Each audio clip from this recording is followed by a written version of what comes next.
Welcome to news alerts. Volunteer వ్యవస్థపై మంత్రి నిమ్మల రామానాయుడు కీలక వ్యాఖ్యలు చేశారు. వాలంటీర్ వ్యవస్థ ద్వారా ఇంటింటికి పెన్షన్ అందిస్తామని హామీ ఇచ్చారు. గత వైసీపీ ప్రభుత్వంలో వాలంటీర్లతో రాజీనామా చేయించి జగన్ రోడ్డున పడేశారని మండిపడ్డారు. గురువారం ఏపీ సచివాలయంలో చంద్రబాబు ముఖ్యమంత్రిగా బాధ్యతలు స్వీకరించారు. అనంతరం చంద్రబాబు కేబినెట్ మంత్రులు తొలి అధికారిక మీడియా సమావేశం నిర్వహించారు. ఈ సందర్భంగా మంత్రి నిమ్మల నాయుడు మాట్లాడారు. రాష్ట్రానికి సంక్షేమానికి పెద్దపీట వేస్తూ మన గౌరవ ముఖ్యమంత్రి వర్యులు నారా చంద్రబాబు నాయుడు గారు ఏదైతే ఎన్నికల వేళ ఏదైతే హామీ ఇచ్చారో, ఏదైతే మేనిఫెస్టోలో ఏదైతే ప్రజలకి హామీలు ఇచ్చారో వాటిని నెరవేర్చేటువంటి దిశలో భాగంగా ఈరోజు మొట్టమొదటిసారిగా ముఖ్యమంత్రిగా ప్రమాణ స్వీకారం చేసి మన సెక్రటేరియట్కి వచ్చి మరి ఏదైతే ఆ యొక్క 5 సంతకాలు ఏదైతే ఫైల్స్ చేశారో ఈవేళ ఆంధ్రప్రదేశ్ రాష్ట్ర ప్రజల్లో ఒక భద్రత, ఒక భరోసాని ఈరోజు ఇచ్చినటువంటి పరిస్థితి. ఏదైతే పర్టికులర్గా మీ అందరికీ తెలుసు, ఆ రోజు ఎన్నికల ప్రచారంలో కానీ చాలా క్లియర్గా రేపు అధికారంలోకి వచ్చిన తర్వాత మొట్టమొదటి సంతకం డిఎస్సి మీద ఏదైతే పెడతానని చంద్రబాబు నాయుడు గారు తెలుగుదేశం, జనసేన, బీజేపీ తరఫున ఏదైతే మాట చెప్పడం జరిగిందో ఈరోజు దాన్ని నిలబెట్టుకుంటూ, ఎందుకంటే ఈవేళ యువత అనేది ఈవేళ ఈ రాష్ట్ర అభివృద్ధిలోగా చాలా కీలకమైనటువంటి పాత్ర. అటువంటి యువత ఈవేళ ఉద్యోగ ఉపాధి అవకాశాలు లేక నిర్వీర్యమైపోతున్నటువంటి పరిస్థితుల్లో ఈ యొక్క జగన్మోహన్ రెడ్డి ప్రభుత్వం వాళ్ళందరినీ కూడా గంజాయి, డ్రగ్స్కి బానిస చేసినటువంటి స్థితిలో అటువంటి ఉపాధి ఉద్యోగ అవకాశాలను మెరుగుపరిచేటువంటి విధంగా మరి మొట్టమొదటిగా ఏదైతే అన్నమాట ప్రకారం డిఎస్సి మీద మొట్టమొదటి సంతకాన్ని ఈరోజు చంద్రబాబు నాయుడు గారు తీసుకోవడం, ఇదంతా కూడా నిరుద్యోగులకి ఒక మంచి శుభవార్తగా ఉన్నటువంటి పరిస్థితి. దగ్గర దగ్గర 16,347 పోస్టులు ఈ యొక్క డిఎస్సి ద్వారా మరి పూర్తవుతాయని. ఎందుకంటే జగన్మోహన్ రెడ్డి గారు ఆ రోజు పాదయాత్రలో పదే చెప్పారు, ఊరు వాడ మెగా డిఎస్సి అన్నాడు. ప్రతి సంవత్సరం కూడా డిఎస్సి అని చెప్పారు. 5 సంవత్సరాలు అయినాయి, మరి అసలు ఆ డిఎస్సి మాటే ఊసలేదు. ఎన్నికల ముందు మోసపుచ్చడానికి మాత్రమే డిఎస్సి పేరు చెప్పినటువంటి పరిస్థితి. మరి అటువంటి మోసానికి, దగాకి మరి లేకుండా అధికారంలోకి వచ్చినటువంటి మొట్టమొదటి రోజునే డిఎస్సి మీద సంతకం పెట్టారని అంటే ఈవేళ ఇచ్చిన మాటను నిలబెట్టుకునేటువంటి ప్రభుత్వం తెలుగుదేశం, జనసేన, బీజేపీ, ఎన్డీఏ ప్రభుత్వం అని చెప్పి ఈ సందర్భంగా తెలియజేసుకుంటూ,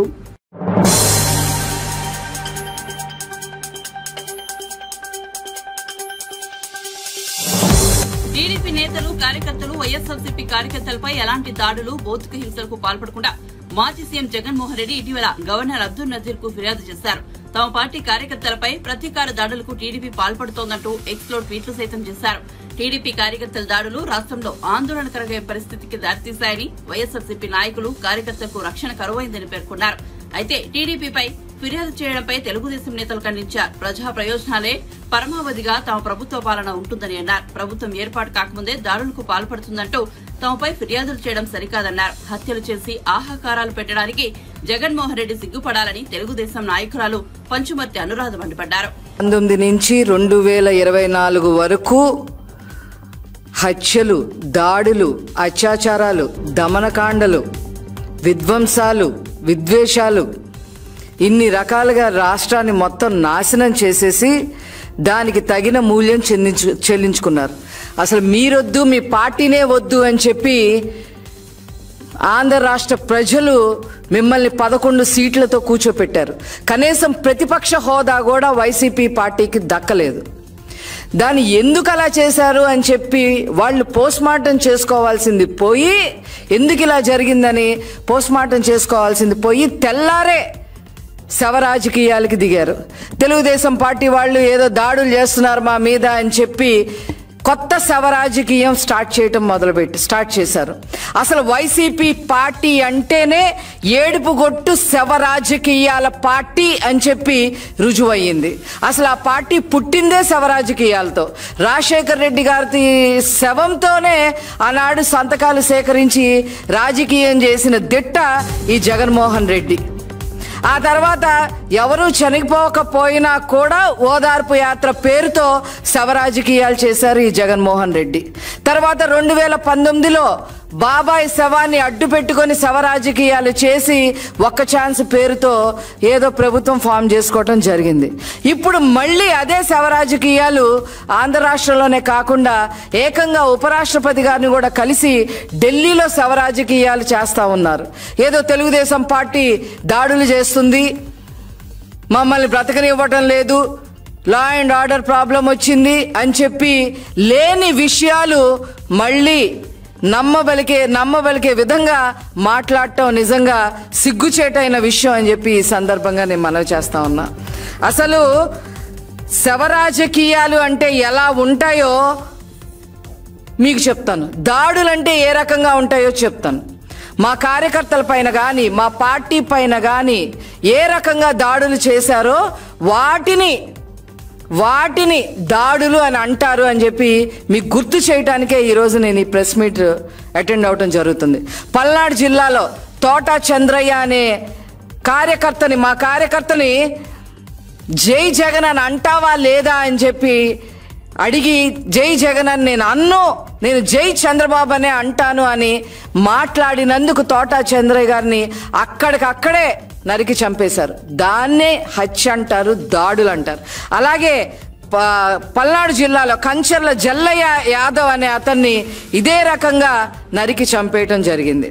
అదేవిధంగా దాచేపల్లిలో మాజీ సర్పంచ్ పరిశెట్టి అంకులు కాపు సామాజిక వర్గానికి సంబంధించిన సర్పంచ్ని దాడి చేసి కత్తితో నరికి పొట్టలో పేగులు బయటికి వచ్చేలాగా మీరు హత్య చేశారు అనే విషయాన్ని ప్రజలందరూ కూడా గమనించారు.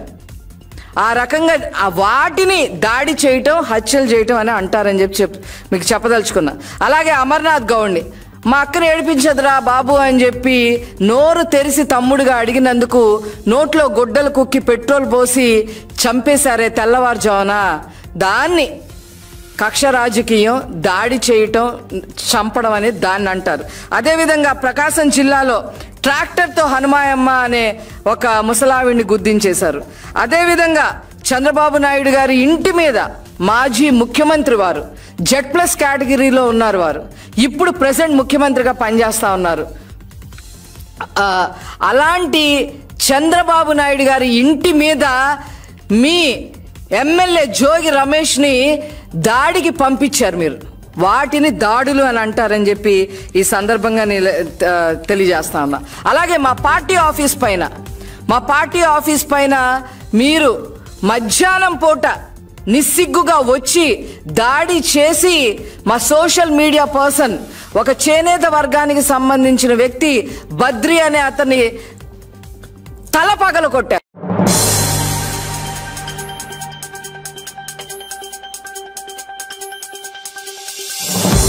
తెలంగాణ మాజీ సీఎం కేసీఆర్ పై మెదక్ ఎంపీ రఘునందన్ రావు కీలక వ్యాఖ్యలు చేశారు. కేసీఆర్ పై ఈడీ కేసు నమోదు చేసిందని తెలిపారు. కేసీఆర్ కోసం ఈడీ అధికారులు వచ్చారన్న రఘునందన్ కేసీఆర్, హరీష్ రావు, వెంకట్రామరెడ్డికి ముందుంది ముసళ్ల పండుగ అని వ్యాఖ్యానించారు. చిన్న తరహాలతోటి ఎవరినైనా ఎదుర్కోవచ్చని నిరూపించడమా లేదా? ఇది సెల్ఫ్ కాన్ఫిడెన్స్, ఇది ఆత్మవిశ్వాసం. స్వామి వివేకానంద చెప్తాడు, ఇనుప కండలు ఉక్కు నరవలు కలిగిన వాళ్ళు నాకు 1000 మంది అవసరం లేదు. ఎంతమంది కాదు? 10 మందిని వేయరు. ఎంతమందిని? 10 మందిని వేయండి. మెదకులో మేమే గెలవాలి, అన్ని ఎంపీపీలు, జడ్పీటీసీలు అనే గోల్ ఉన్న వాళ్ళు ఎవరైనా ఉంటే రేపటి నుంచే పనిచేసి మొదలు పెట్టింది. నాకన్నా నోటిఫికేషన్ రాలే కదా, నాకు టికెట్ ఇస్తే 10 కోట్లు పెడతా అంటాడు ఒక ఆయన. టికెట్ ఇచ్చినాక 10 రూపాయలు కూడా తీయడు ఆయన. అందుకని పైసలతో ఎన్నికలు గెలుస్తామనే మూర్ఖపు భావన ఎవరికన్నా ఉంటే దయచేసి దాన్ని మర్చిపోదు. భారత ప్రజాస్వామ్యం డాక్టర్ బిఆర్ అంబేద్కర్ గారు చెప్పారు, 1,00,000 కోట్లున్న వెంకట్రామరెడ్డి ఓటుకి ఎంత విలువ ఉంటుందో పొద్దుకి మాపడికి పువ్వలేని మా కార్యకర్తల ఓటు కూడా అంతే బలం ఉంది, అంతే. కొద్దిసేపటి క్రితం ఈడీఓలు వచ్చినట్ట పాపం. యాడికి? నీకు ఇంకా వెంకట్రామరెడ్డి దగ్గర రాలేదు, అది చిన్నది అది పక్షి. ముఖ్యమంత్రి, మాజీ ముఖ్యమంత్రి చంద్రశేఖర్ రావు గారి మీద ఈడీ ఇప్పుడే కొద్దిసేపటి క్రితం కేసు నమోదు చేసింది. ఏం చెప్తారు పెద్ద మనుషులు ఏం చెప్తారు? మరి చెడగొట్టకురా, ఎవరికి అన్యాయం చేయకురా, అన్యాయం చేస్తే పాపం కలిగి పోతామని చెప్తారా చెప్పరా?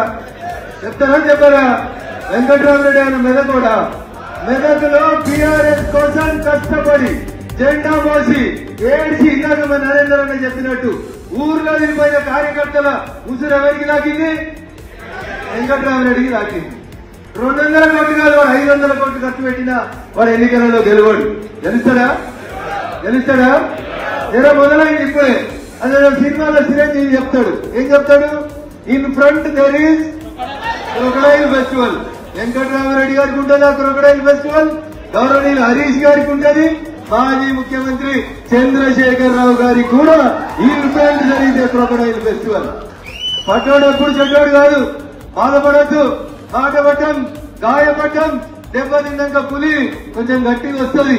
దుబ్బాకల దెబ్బ కొట్టి కానీ చాలా ఎగిరిండి 6 అడుగులు ఉన్నాడు అన్నాడా? నిన్న సిద్దిపేటకి ఆయన ఉండగా ఆయన కూర్చున్న మీటింగ్ కి ఎస్కాట్ లో ఇంకోటి వస్తాడని కలగట్టడా? ఎప్పుడన్నా హరీష్ రావు అనేటోడు అంటాడా? నిరూపించినవా? చేసినవా? ఇగో ఇది సంకల్ప బలం. నేను గెలుస్తానా? బరాబరి గెలుస్తా. ఇందాకేమన్నా చెప్పారు, అక్కడ పెద్ద వాళ్ళు ఉన్నారన్నా, ఎమ్మెల్సీలు ఉన్నారు, ఎంపీలు ఉన్నారు, వీళ్ళున్నారు, వాళ్ళు ఉన్నారని. ఎవరున్నా ఏం కాదు, నీ ధైర్యం నేను గెలిపిస్తుందా గెలిపేదా? అరే దానికి సజీవ తార్కారం మీ ముంగటున్నటువంటి రఘునందన్ రావు అంతేనా? మనం ఏమైనా 100 కోట్లు వచ్చినామా? ఓటుకు 1000 వచ్చినామా? బియ్యం ఇచ్చినామా? బిర్యానీలు ఇచ్చినామా? చూడు 3 దాకా కదలకుండా కూర్చొని భూమధ్య రాగినగా వెళ్తామంటే కదులుతురా? ఎవరన్నా కదులుతురా? అదే టీఆర్ఎస్ అయితే ఇప్పటికి అన్నలు కూడా ఎత్తుకొని లేదా? ఇక ఇది భారతీయ జనతా పార్టీ కార్యకర్తలు నాయకుల యొక్క లక్ష్యం. ఒక లక్ష్యాన్ని నిర్దేశించుకోవాలి. నేను సర్పంచ్ కావాలి, నేను ఎంపీపీ కావాలి, నేను ఎమ్మెల్యే కావాలి. ఈ కష్టంలో ఏడు దాకైనా పోవాలి. మనం ఏడు దాకైనా పోవాలి. శ్రీ ఒక మాట చెప్తాడు, చాలా సభలలో చెప్తా నేను. పోతే పోని, నేను ఈ యుద్ధంలోకి దిగినాక చాలా మంది పోయిరు. పోతే పోని, దాంట్లో సతీ ఉందా, సుతుడు ఉన్నాడా, ఇంకెవరు ఉన్నారో పట్టించుకోకు. యుద్ధం మొదలు పెట్టిన తర్వాత యుద్ధం గెలిచేదాకా మళ్ళీ వెనకాల తిరిగి చూడొద్దు. పోయిన దాంట్లో ఎవరు పోయిందనేది దాని గురించి పట్టించుకోవద్దు. పోతే పోని సుతుల్ సతుల్, వస్తే రాని కష్టాలు నష్టాలు. కానీ లక్ష్యం ఏంటి? మెదక్ పార్లమెంట్ గెలువాలి, నరేంద్ర మోడీ గారికి గిఫ్ట్ ఇవ్వాలనుకున్నాం. ఇచ్చినవా లేదా? ఒకరోజు పొద్దున్నే సోదరి కరీనం పరిమిత ఫోన్ చేసి, అన్న యాడున్న ఓనది గజ్వేల్ ఏరియాలో తిరుగుతున్న తల్లి అన్న, అర్జెంట్ గా నేను కలవాలి, నేను వస్తా అన్నది. ఇంత దూరం ఎందుకు, నేను అటు వచ్చినప్పుడు చూద్దాం అంతే అన్నాడు. కాదని అర్జెంట్ గా నీతో 2 మాటలు మాట్లాడాలని వచ్చింది. అన్న నాకు భయం అవుతుంది, ఎదురు వాళ్ళు బాగా డబ్బులు ఖర్చు పెడతా ఉన్నారు,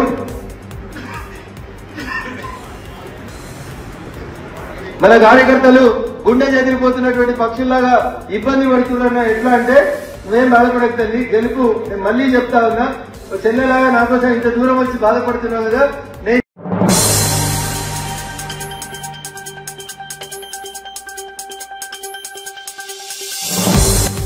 ఏపీని చంద్రబాబు స్వర్ణాంధ్రంగా మారుస్తారనే నమ్మకాన్ని వ్యక్తం చేశారు. యువతను నిర్వీర్యం చేసేలా గత 5 ఏళ్ల పాలన నడిచింది. జగన్ పాలనలో సామాన్య రైతుల నుంచి ల్యాండ్ లార్డ్స్ కూడా భయపడేలా ల్యాండ్ టైటిలింగ్ యాక్ట్ తెచ్చారు. పాలన చేతకాలి జగన్ అన్నా క్యాంటీన్లను కూడా మూసేశారని మండిపడ్డారు మంత్రి సవితమ్మ. అన్నమో బ్రహ్మ అని చెప్పి ఈ రోజు రాష్ట్రం అంతా విలవిల్లాడిపోతుంది. ఎందుకంటే జగన్మోహన్ రెడ్డి గారికి నిత్యావసర సరుకులు పెంచడం అయితే తెలుసు. ఒక పక్క కరెంటు బిల్లులు పెంచారు, ఒక పక్క బస్ ఛార్జీలు పెంచారు, నిత్యావసర సరుకులు పెంచారు, ఉపాధి లేదు, సంపద లేదు. కానీ జగన్మోహన్ రెడ్డి గారు అన్నా క్యాంటీన్ పెట్టేకి మాత్రం చాతగాని జగన్మోహన్ రెడ్డి గారు చూసాం మనం 5 సంవత్సరాల నుంచి. మేమందరం కూడా ఎందుకనే ఎన్టీఆర్ గారు అన్నా క్యాంటీన్ పెట్టారు, మన చంద్రబాబు నాయుడు గారు అన్నా క్యాంటీన్ పెట్టారు.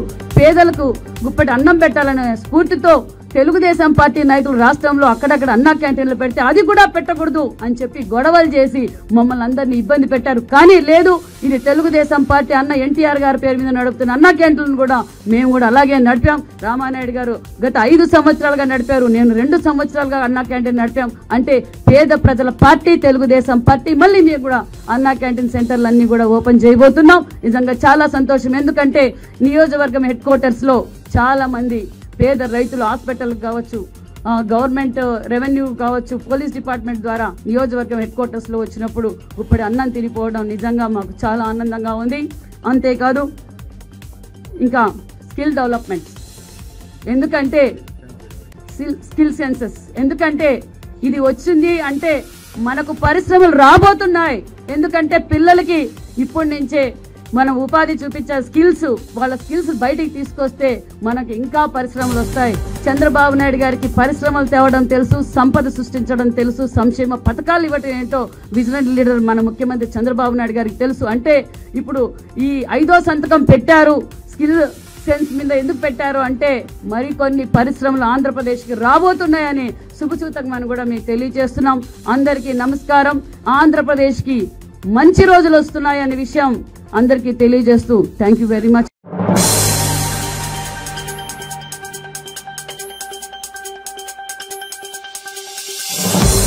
ఏపీ రాజధాని అమరావతి కోసం భూములు ఇచ్చిన రైతులు, మహిళలు 1631 రోజుల పాటు నిరాటంకంగా ఉద్యమం చేయడం గొప్ప విషయమని మాజీ ఉపరాష్ట్రపతి వెంకయ్యనాయుడు పేర్కొన్నారు. ఎన్ని ఆటంకాలు ఎదురైనా అలుపు లేకుండా మహిళలు, రైతులు చేసిన ఈ ఉద్యమం చరిత్రలో నిలిచిపోతుందన్నారు. అమరావతి ఏపీ రాజధానిని ముఖ్యమంత్రి చంద్రబాబు ప్రకటించడం సంతోషకరమన్నారు. రాష్ట్రానికి రాజధాని ఒకటే ఉండాలని వెంకయ్యనాయుడు స్పష్టం చేశారు. రాజకీయాల గురించి పెద్దగా మాట్లాడను, కానీ రాజకీయాల గురించి మాట్లాడను, ఎందుకంటే రాజకీయాలు లేను. రాజ్యాంగ పదవిలో వీడియోలతో రాజకీయం పైన మాట్లాడే ఉద్దేశాలు, రాజకీయ పార్టీల గురించి. ఇవాళ పేపర్లో ఉదయాన్నే ఒక వార్త చదివారు. పైనేమో మంచి రోజులు వచ్చాయి, 1631 రోజులు సుదీర్ఘ ఉద్యమానికి స్వస్తి. 1631 రోజులు నిరాటంకంగా అమరావతిలో ఉన్న రైతులు కొద్దిమంది అయినప్పటికీ మహిళలతో సహా అదుపు లేకుండా ఎన్ని అడ్డంకులు, ఎన్ని ఆటంకాలు ఎదురైనప్పటికీ కూడా 1631 రోజులు చరిత్ర చేసి, స్వాతంత్రోద్యమం చరిత్ర అంటే 66 సంవత్సరాలు నడిచింది.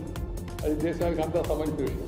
ఇది రాజధానికి సంబంధించిన భూముల విషయంలో అక్కడున్న ప్రజలు పట్టుదలతో, మహిళలు అలాగే పురుషులు కూడా ఆ ఉద్యమాన్ని కొనసాగించి నిన్న ఎప్పుడైతే ముఖ్యమంత్రి గారు అమరావతి మన రాజధాని అని ప్రకటించిన తర్వాత ఉద్యమానికి నిన్న వాళ్ళు స్వస్తి పలికారు. మనందరం కూడా సంతోషంగా ఉంది. ఎందుకంటే రాజధాని ఒకటే ఉండాలా, రాజధానిని ఒక్క దగ్గర పెట్టాలా, పరిపాలన, చట్టసభ, ప్రభుత్వ పరిపాలన, అలాగే ఈ శాసన వ్యవస్థ, ఇవన్నీ కూడా ఒక్క దగ్గర ఉంటేనే అది ఒకరినొకరు సంప్రదించుకోవడానికి, కలిసికట్టుగా సమన్వయంగా ముందుకు పోవడానికి సాధ్యం అవుతుంది అని. అది రాజకీయం దృష్టిలో పెట్టుకున్న కామెంట్ కాదు. రాజకీయాన్ని నా సమన్వయం, అభివృద్ధిని వికేంద్రీకరించాలి, రాజధానిని కేంద్రీకరించాలి. కేంద్రంలో ఉండాలి రాజధాని, జిల్లాలతో అనుసంధానం ఉండాలా, ప్రతి జిల్లా అభివృద్ధి చెందాలా, ప్రతి ప్రాంతం అభివృద్ధి చెందాలా, ప్రాంతీయ అసమానతలు ఉండకూడదు, సమతుల్యం పాటించాలా, అసమానతలు ఉంటే వాటిని తొలగించుకొని సమైక్యం ముందుకు వెళ్ళాలి. అది సందేశం. ప్రజల కోరిక ఆ విధంగా నెరవేర్చడం చాలా సంతోషం. ముఖ్యమంత్రి గారు మాట ఇచ్చినట్టుగా రాష్ట్రంలో అన్ని ప్రాంతాల అభివృద్ధి కోసం కృషి చేస్తారని చెప్పని మనందరం విశ్వసిద్దాం.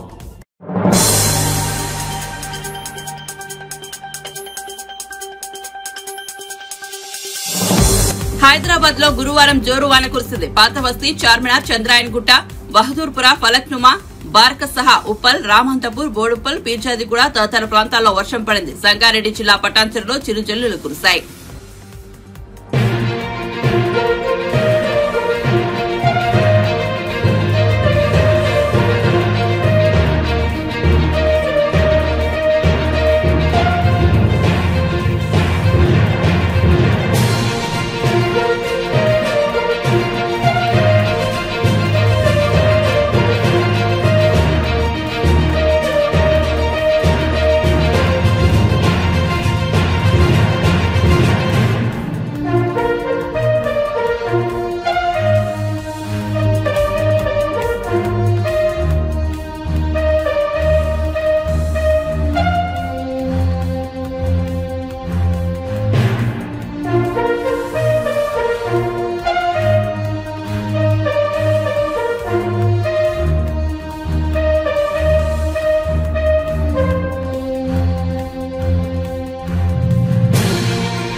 రాష్ట్రంలో 7,000 కోట్ల ఫీజు రీయింబర్స్మెంట్ బకాయిలను సత్వరమే విడుదల చేయాలని బీసీ సంక్షేమ సంఘం జాతీయ అధ్యక్షుడు ఎంపీ ఆర్ కృష్ణ డిమాండ్ చేశారు. ఉప ముఖ్యమంత్రి బట్టి విక్రమార్కను బుధవారం కలిసి వినతిపత్రం అందజేశారు. ఈ సందర్భంగా ఆర్ కృష్ణ మాట్లాడుతూ ఫీజు రీయింబర్స్మెంట్ బకాయిలను ప్రభుత్వం చెల్లించకపోవడంతో విద్యార్థులు చాలా ఇబ్బందులకు గురవుతున్నారని తెలిపారు. ప్రైవేట్ కాలేజీ యాజమాన్యాలు విద్యార్థులను ఫీజులు కట్టాలని ఒత్తిడి చేస్తున్నారని వివరించారు. విద్యార్థులు తీవ్రంగా ఆందోళన చెందుతున్నారని సత్వరమే ఆ నిధులను విడుదల చేయాలని కోరారు.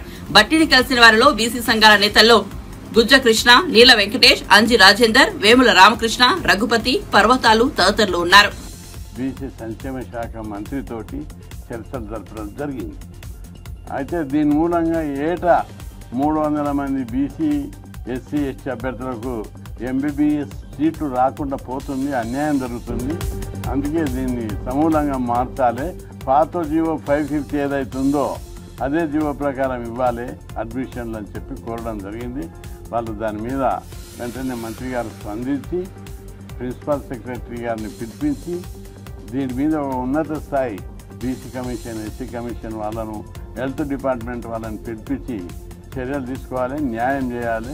రిజర్వేషన్లకు గతంలో ఎట్లున్నదో 550 జీవో ప్రకారం ఈ అడ్మిషన్లు జరపాలని చెప్పి ఆదేశాలు జారీ చేశారు. ఇదే సందర్భంగా మంత్రి గారికి ఇంకో విషయాన్ని కూడా, ఈ మధ్య ప్రభుత్వము గురుకుల రెసిడెన్షియల్ పాఠశాలను సెమీ రెసిడెన్షియల్ పాఠశాలలుగా మారుస్తాము, తల్లిదండ్రులకు పిల్లలకు సంబంధాలు లేకుండా పోతున్నాయని చెప్పారు. మేము అన్నాము సెమీ రెసిడెన్షియల్ పాఠశాలలుగా మార్చొద్దు. సెమీ రెసిడెన్షియల్ పాఠశాలలు ప్రభుత్వం లోపలనే లేవు. రెసిడెన్షియల్ ప్రైవేట్లో శ్రీ చైతన్య, నారాయణ, శ్రీ గాయత్రి అనేక గురుకులాలు ఉన్నాయి కార్పొరేట్ స్థాయిలో. వాళ్ళతోటి సంబంధాలు ఆ గురుకుల పాఠశాలలో చదివేటులకు తల్లిదండ్రుల సంబంధాలు తెగిపోతారేవా? రెండవది, ఈ గురుకుల పాఠశాలల్లో చదివిన వాళ్ళు అందరు ఐఏఎస్, ఐపీఎస్, డాక్టర్, ఇంజనీరింగ్ కోర్సులో మంచి ఉన్నత విద్య ప్రమాణాల విద్య లభిస్తుంది. కాబట్టి వెంటనే ఈ ప్రతిపాదన విరమించుకోవాలి. అన్ని బిల్డింగ్లు కట్టి ఈ విద్య ఇంకా బలోపేతం చేయాలి ఈ సిస్టాన్ని అని చెప్పి మంత్రి గారికి సూచించడం జరిగింది. మంత్రి గారు అన్నారు మేము గురుకులాలని మార్చాలనేది ఏం లేదు, తప్పనిసరి కంటిన్యూ చేస్తాం, ఇంకా పెంచుతామని చెప్పారు. కాబట్టి ఎవరు కూడా ప్రజలు బీసీ, ఎస్సీ, ఎస్టీలు ఈ సెమీ రెసిడెన్షియల్ స్కూల్గా మారుస్తారేమని తీవ్రంగా ఆందోళన చెందుతున్నారు. ఆ భయం అక్కర్లేదు. ఇంకా గురుకులాలలో సీట్లు పెంచి ప్రతి ఒక్కరికి ఇవ్వాలి. ఒక మెరిట్ మీద ఇస్తాను అధికారులు అన్నంటే మెరిట్ దానికి ఇదేమో ఐఏఎస్, ఐపీఎస్ఆ, medical college, engineering college, management కూడా 0 మార్కులు వచ్చిన వాళ్ళకు, పాస్ కాని వాళ్ళకి ఇస్తున్నారు. ఇక్కడ గురుకులాల్లో కూడా పేద వర్గాలకు అందరికీ సీట్లు ఇవ్వాలి. చదువుకుంటామని ముందుకు వచ్చే ప్రతి ఒక్కరికి కూడా సీట్ ఇవ్వకపోతే ఆఫీసులు ఉన్నాయని హెచ్చరిస్తున్నా. ఎందుకంటే సీఎం కూడా అంటుండొచ్చు పోదాం బడికి అని, బడిబాట పట్టించే ప్రోగ్రాం ఇచ్చారు. ఇక్కడ బడికి వచ్చేటోళ్ళకు సీట్లు ఇవ్వకపోతే ఎట్లా అని చెప్పి హెచ్చరిస్తున్నా. గురుకుల పాఠశాలలకు అన్ని సొంత బిల్డింగ్లు కట్టాలి, మెస్ ఛార్జీలను పెంచాలి. ఇప్పుడు చాలా తక్కువనే మెస్ ఛార్జీలు, ఇది 7 ఏళ్ల కింద డిసైడ్ అయింది. కాబట్టి ఇప్పుడు ప్రస్తుత ధరల ప్రకారం, పెరిగిన ధరల ప్రకారం మెస్ ఛార్జీలు కాలేజ్ హాస్టళ్లకు 2500, పాఠశాల హాస్టళ్లకు 2000కి పెంచాలి. పాకెట్ మనీ, కాస్మెటిక్ ఛార్జీ కూడా పెంచాలని చెప్పి మంత్రిని కోరడం జరిగింది. అదేవిధంగా ఇంటర్ క్యాస్ట్ కులాంతర వివాహాలు చేసుకున్నట్లకు 10,000 ఇస్తున్నారు. దీన్ని 2,50,000 పెంచాలని అన్నాం. అడ్వకేట్ ఇచ్చే స్టైపెండ్ కేవలం 1,000 రూపాయలు ఇస్తుండ్రు, దీన్ని 10,000కి పెంచాలి. అదేవిధంగా కాలేజ్ హాస్టళ్లకు సొంత భవనాలు నిర్మించాలి. కాలేజ్ హాస్టల్ విద్యార్థులకు అబ్బాయిలకు 500, అమ్మాయిలకు 1000 రూపాయలు పాకెట్ మనీ ఇవ్వాలని కూడా మంత్రితో చర్చించడం జరిగింది. బీసీల డిమాండ్లపై ముఖ్యమంత్రితో మాట్లాడి సానుకూలంగా నిర్ణయాలు తీసుకుంటామని హామీ ఇచ్చారు.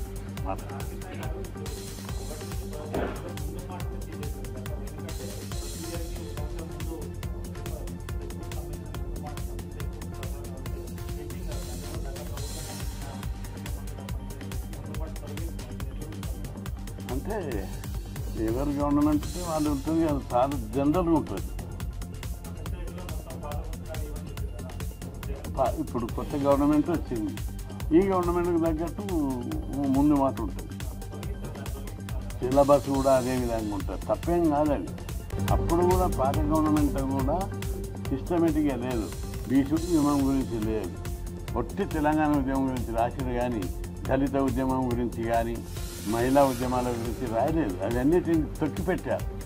ఇప్పుడు కొత్త గవర్నమెంట్ వాళ్ళ సిద్ధాంతం ప్రకారం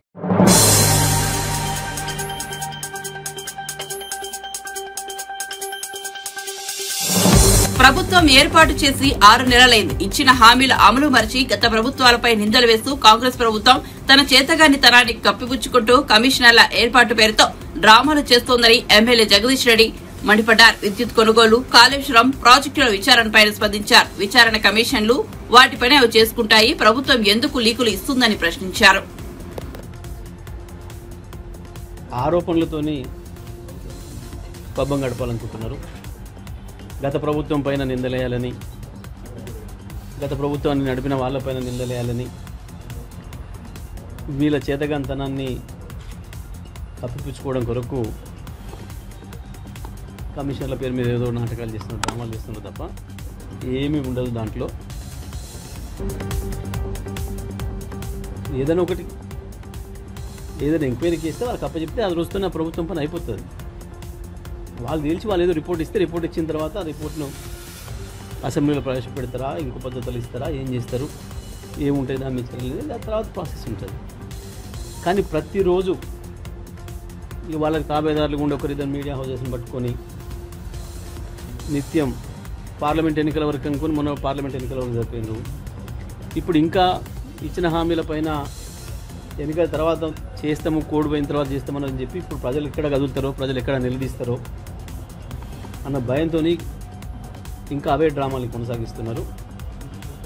అన్నీ తేలిపోతున్నాయి. వీళ్ళు ఇంతకాలం మాట్లాడిన అన్నీ పసలేనివే అని, అర్థం లేని ఆరోపణలన్నీ వరుసగా తేలిపోతున్నాయి. కాళేశ్వరం మీద ఈ ప్రభుత్వం చేసిన తప్పు పెద్ద నేరపూరితమైన చర్య. దాని వెంటనే పనులు ప్రారంభించి రైతులకు నీళ్ళు ఇవ్వడానికి ఏర్పాటు చేయాల్సింది. కానీ 4 నెలలు పైగా ఆలస్యం చేసి ఇప్పుడు హడావుడిగా ఏదో పనిచేస్తామని చెప్పేసి మొదలుపెట్టి ఉరుకుల పరుగుల మీద పోతున్నారు. కానీ రైతాంగం ఇప్పటికే గమనించిండ్రు ఈ ప్రభుత్వం యొక్క చేతగంతనాన్ని. కేవలం రాజకీయాల కొరకే వాడుకోవాలి ప్రాజెక్టులను కానీ ఇతర విషయాలని చెప్పి వీళ్ళు అనుకుంటున్న విషయాన్ని ప్రజలు గమనించిండ్రు. మీరు ఇదే పద్ధతుల్లో ఇతరుల మీద ఆరోపణలు చేసుకుంటూ 5 ఏళ్ళు గడపలేరు. ప్రజలు అప్పుడే రోడ్ల మీదకి వస్తున్నారు. ఇప్పటికే నీళ్ళిచ్చే విషయంలో విఫలమైనరు. విద్యుత్ విషయంలో ఇప్పటికీ కూడా విద్యుత్ శాఖ మంత్రి అబద్ధాలు ఆడుతూ గడపాలనుకున్నాడు. రాత్రి హైదరాబాద్లోనే సగం హైదరాబాద్లో తెల్లందాక కరెంట్ లేదు. ఈ గ్రామాలలోనైతే చెప్పే పనే లేదు. మేము ఇచ్చిన కరెంటుని ఇవ్వడం చేత కావట్లేదు వీళ్ళకి. మనుషుల కొరకు రోడ్ల మీద ధర్నాలు చేస్తున్నట్టు మనం అనేక మీడియాలో చూస్తున్నాం, ఛానళ్ళలో చూస్తున్నాం, సోషల్ మీడియాలో చూస్తున్నాం. రైతాంగం మళ్ళీ 10 ఏళ్ల క్రితం పరిస్థితిని గుర్తు చేసుకుంటున్నారు. 10 సంవత్సరాల క్రితం ఆనాడు కాంగ్రెస్ ప్రభుత్వంలో ఎట్లా ఉండేనో ఉన్నారు. 10 సంవత్సరాల క్రితం ఆనాడు కాంగ్రెస్ ప్రభుత్వంలో ఎట్లా ఉండేనో విత్తనాల కొరత, విత్తనాలు అందకుండా విత్తనాలు బ్లాక్ చేసి, ప్రత్యేకించి విత్తనాల విషయంలో పత్తి విత్తనాలు దొరకకపోవడం కారణంలో ప్రభుత్వంలో ఉన్న కొంతమంది పెద్దలు వాళ్ళ హస్తం ఉంది, వాళ్ళే బ్లాక్ చేసి ఎక్కువ ధరకు అమ్ముతున్నారు అనే సమాచారం మాకుంది. తొందరలోనే దానికి సంబంధించిన విషయాలు కూడా బయటపెడతారు. ప్రభుత్వంలోనే ఒక మంత్రికి సంబంధం ఉంది అని చెప్పి ఒక సమాచారం వచ్చింది. పూర్తి ఆధారం రాగానే దాన్ని కూడా మేము ప్రజల ముందుకు తీసుకొస్తాం. ఎట్టి పరిస్థితుల్లో కూడా ఈ ప్రభుత్వం యొక్క దొల్లతనాన్ని, ఈ ప్రభుత్వం యొక్క చెరగంతనాన్ని తప్పకుండా బయట పెడతాం. ప్రజల ముందట వీళ్ళను నిలబెడతాం. మీరు ఇచ్చిన హామీల మీద దృష్టి పెట్టకుండా ఇంకా తప్పించుకునే ప్రయత్నం చేద్దామంటే సాధ్యం కాదనే విషయాన్ని ఈ సందర్భంగా నేను స్పష్టంగా ప్రభుత్వానికి తెలియజేసుకున్నాం.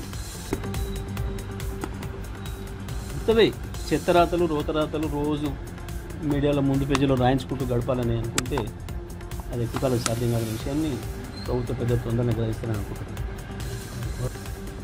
వాళ్ళు ఎన్ని కమిషన్లు అయినా వేసుకోవచ్చు, ఎవరు వద్దనడం లేదు. కమిషన్లు వాళ్ళ పరిధిలో వాళ్ళు పనిచేయాల్సిన అవసరం ఉంటుంది. గతంలో మనం చాలా చూసినాం కమిషన్లు ఎట్లా పనిచేసినాయి, కమిషన్ల రిపోర్ట్స్ ఎట్లా వచ్చినాయి, ఏం చేసిండ్రు అనే విషయాలు మనం చాలా విషయాలు చూసినాం. మరి వాళ్ళ కమిషన్లు పనిచేసిన దానికంటే ఎక్కువ మీడియా వార్తలు ఎక్కువైతున్నాయి. దానిపైన కూడా ప్రజలు ఆలోచిస్తున్నారు.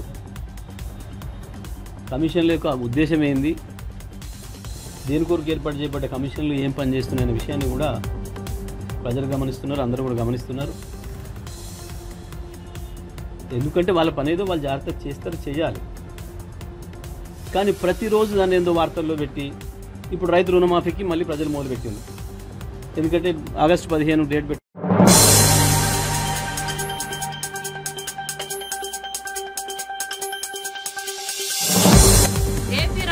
సర్వత్రా ఆసక్తిని రేకెత్తిస్తోంది. అందులోనూ ప్రభుత్వాన్ని ఏర్పాటు చేయడంలో కీలక పాత్ర పోషించిన జనసేన మీద పలువురు కీలక వ్యాఖ్యలు చేయడం గమనార్హం. సోషల్ మీడియాలో పలు పోస్టులు వైరల్ అవుతుండగా వాటిపై జనసేన పార్టీ నాయకుడు నాగుబాబు వాటిని పూర్తిగా ఖండించారు. ఆంధ్రప్రదేశ్ రాజకీయాలు రసవత్తరంగా మారాయి. ఏపీలో ఎన్డీఏ కూటమి తిరుగులేని మెజార్టీతో గెలిచిన విషయం తెలిసిందే. ఇప్పటికే సీఎంతో పాటు మంత్రులు కూడా ప్రమాణ స్వీకారం చేయగా ఇప్పుడు ఎన్డీఏ కూటమిపై నెగిటివ్ వార్తలు వస్తున్న ఓ ప్రకటనపై జనసేన నేత నాగబాబు ఆగ్రహం వ్యక్తం చేశారు. ఆధారాలు లేకుండా రాస్తే చర్యలు తప్పవని ఆయన హెచ్చరించారు.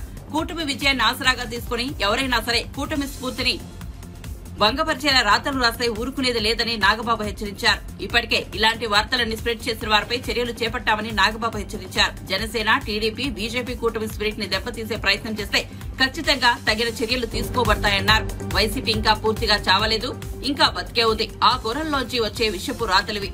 వాటినెవరూ పట్టించుకోకండి. కూటమికి సంబంధించిన 3 పార్టీల అధినేతలు సమిష్టి నిర్మాణాత్మకమైన నిర్ణయాలతో ముందుకు వెళ్లాలని తెలిపారు.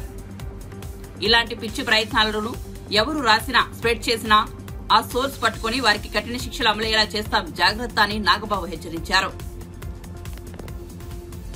అందరికీ నమస్కారం. ఈ మధ్యన అంటే గత 2 రోజులుగా అంటే నేను మీటింగ్ అయిన తర్వాత ఈ మీడియాలో అంటే ఎస్పెషల్లీ సోషల్ మీడియాలో కొన్ని విషపు సర్క్యులేషన్స్ ప్రచారం అవుతున్నాయి. అది చెప్పడం కూడా నాకు ఇష్టం లేదు. ఎవరైనా సరే అలాంటి విషపు సర్క్యులేషన్స్ కనుక ప్రచారంలో తీసుకొస్తే అది చాలా తప్పు. ఎందుకంటే అది జనసేన, బీజేపీ, టీడీపీ కూటమి యొక్క స్పిరిట్కి అది చాలా తప్పుడు సంకేతాలు ఇస్తుంది. అది ఎవరు చేసినా సరే దయచేసి గుర్తుపెట్టుకోండి. అది ఎవరు చేసినా దాన్ని బ్యాక్ వెళ్లి సోర్స్ ఏంటో పట్టుకొని తగిన విధంగా మీకు బుద్ధి చెప్పాల్సి ఉంటుంది. ఇది చాలా కష్టపడి పవన్ కళ్యాణ్ గారు, చంద్రబాబు నాయుడు గారు, అటు పక్కన మోడీ గారు, ఇటు పక్కన పురంధరేశ్వరి గారు బీజేపీ నుంచి కష్టపడి తయారు చేసిన ఒక అద్భుతమైనటువంటి కూటమి. ఈ కూటమి స్పిరిట్ కి ఎవరైనా సరే ఎఫెక్ట్ అయ్యేలాగా రాతలు రాస్తే మాత్రం చాలా తీవ్రమైనటువంటి చర్యలు తీసుకోవాల్సి ఉంటుంది. దయచేసి కూటమికి సంబంధించిన పార్టీలకు సంబంధించినటువంటి అందరి కార్యకర్తలకు రిక్వెస్ట్ ఏంటంటే ఇలాంటి విషపు రాతల్ని దయచేసి ఎవరు నమ్మకండి. ఖచ్చితంగా ఒక మాట చెప్పగలను, ఇలాంటి రాతలు రాయించేది వైసీపీ ప్రేరేపితమైనటువంటి కొంతమంది వ్యక్తులు తోటి రాయించబడినటువంటిది. ఖచ్చితంగా ఈ సోర్స్ ఏంటో మేము కనుక్కోగలుగుతాం. ఎందుకంటే అప్పుడే దీని మీద ప్రోబ్ చేసి ఎవరు పట్టుకోవాల్సిన ఇంట్రెస్ట్ ప్రస్తుతానికి మాకు లేదు, ఎవరు పట్టించుకోం. కానీ ఇలాంటి రాతలు కనుక ఇలా కంటిన్యూ చేస్తే మాత్రం చాలా తీవ్రంగా ఎఫెక్ట్ చేస్తుంది. చాలా తీవ్రమైన చర్యలు తీసుకోబడతాయి. ఇప్పటికే సోషల్ మీడియాలో వాట్సాప్లో సర్క్యులేట్ అవుతుంది, నాకు కూడా వచ్చింది. ఫస్ట్ పాయింట్ కబడ్దార్, ఇలాంటివి కనుక మీరు ప్రచారం చేస్తారు. వైసీపీ విషపు కూరల సంబంధించినటువంటి పనికిమాల ప్రచారాలని దయచేసి నమ్మకండి. కూటమికి సంబంధించినటువంటి కార్యకర్తలు ఎవరు కూడా ఇలాంటి వాటిని ఎంకరేజ్ చేయకండి. ఇంకొకరికి పంపించేటువంటి సర్క్యులేషన్లో చేసేటువంటి పనులు చేయకండి. ఎక్కడో అక్కడ కట్ చేయండి దీన్ని. కూటమి స్పిరిట్కి దెబ్బ. ఎందుకంటే ఈ కూటమి 3 నాయకుల కష్టంతో చేసినటువంటి ఒక కూటమి. ఏ ఒక్కరి శ్రమ కూడా వృధా అయిపోయినా ఇది ఎవరైతే ఇట్లాంటి మాటలు ప్రచారం చేస్తారో వాళ్ళ మీద చాలా తీవ్రమైన చర్య తీసుకున్నారు. Be careful. జై జనసేన, జై తెలుగుదేశం, జై బీజేపీ, జై హింద్.